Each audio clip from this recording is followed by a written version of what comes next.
অসভ্যতা হয় তখন তার বাড়ির মা বাবা সবাই বলে বাইরে পাঁচ কান করিস না, তোর বিয়ে দিতে অসুবিধা হবে, আরো অনেক অসুবিধা হবে, সমাজ তোকে খারাপ চোখে দেখবে। এটা লজ্জার নয়? যখন বাড়ির মেয়েটাকে শেখানো হচ্ছে ঘুঙুর পরে নাচ না শিখে ক্যারাটে শেখ, এটা লজ্জার নয়? যখন আমরা বাইরে মেয়েরা একা বেরোলে রাত করে বাড়ি ফিরলে আমাদের মা বাবারা বারবার ফোন করে জিজ্ঞেস করে একা আছিস, তাড়াতাড়ি বাড়ি ফের, কারণ তারা মনে করতে পারে না রাস্তায় 10টা মানুষের মধ্যে আছে, তার সাথে যদি কোনো বিপদ হয় আরে মানুষরা তো আছে সাহায্য করার জন্য, এটা তারা ভাবতে পারে না। এটা লজ্জার নয়?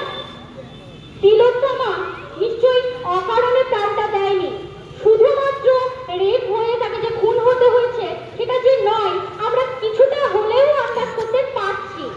তাহলে সেই তিলোত্তমা যদি সেদিন ভয়ে চুপ করে যেত তাকে হয়তো প্রাণটা দিতে হতো না।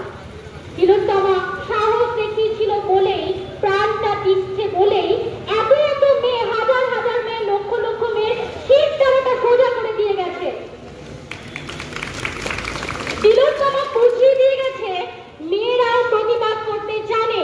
তিলোত্তমা হাজার হাজার মেয়েকে প্রতিবাদের ভাষা শিখিয়ে দিয়ে গেছে। তিলোত্তমা মৃত নয়, তিলোত্তমা শহীদ। একদম তিলোত্তমা সত্যি শহীদ, সত্যি স্বপ্নাতীত, সেটা ভাবলে আমাদের গা শিউরে উঠছে। কিন্তু এত বড় একটা অন্যায় হয়ে গেছে আমাদের এই বাংলার বুকে, আমাদের বাংলার মেয়ের সাথে, তারপরে আমরা কি করে চুপ করে বসে থাকবো? আমি নিজে একজন মেয়ে, আমার মা আছে, বোন আছে, আরো অনেক, প্রত্যেকের বাড়িতেই আছে। এই ঘটনা তাদের সকলের সাথে ঘটতে পারে, শুধু ঘটতে পারে নয়, ঘটছে, আচার ঘটছে পশ্চিমবঙ্গে অলিতে গলিতে, প্রত্যেক দিন ঘটছে। কিন্তু তিলোত্তমা আমাদের জাগিয়ে দিয়েছে, আমাদের এক হতে শুরু সাহায্য করেছে।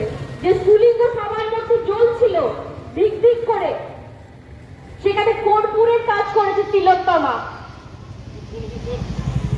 তাই আজ আমরা সকলে এখানে এসেছি প্রতিবাদের জন্য, কোন রং ছাড়া, কোন রাজনৈতিক রং ছাড়া, ধর্ম বর্ণ লিঙ্গ সমস্ত জাতিভেদ ভুলে একজন মানুষ হিসাবে আমরা এখানে এসেছি প্রতিবাদ চাইতে, নির্ভয়ার যাতে সঠিক বিচার হয়, যারা যারা তার সাথে এই কাণ্ড করেছে এবং তার সাথে যারা যারা যুক্ত আছে প্রত্যেকে যেন সঠিক শাস্তি পায়। তার জন্য আমরা প্রতিবাদ, আমরা কেন গোটা বিশ্ব জুড়ে প্রতিবাদ হচ্ছে, সেই প্রতিবাদে আমরাও সামিল। কারণ যে ঘটনা ঘটেছে তারপর চুপ করে বাড়িতে বসে থাকা আমাদের পক্ষে সম্ভব নয়। বিবেকের তাড়না বলুন, যন্ত্রণা, সেটা আমাদেরকে বাধ্য করছে এখানে আসতে। আমরা বিচার চাই, অবশ্যই বিচার চাই।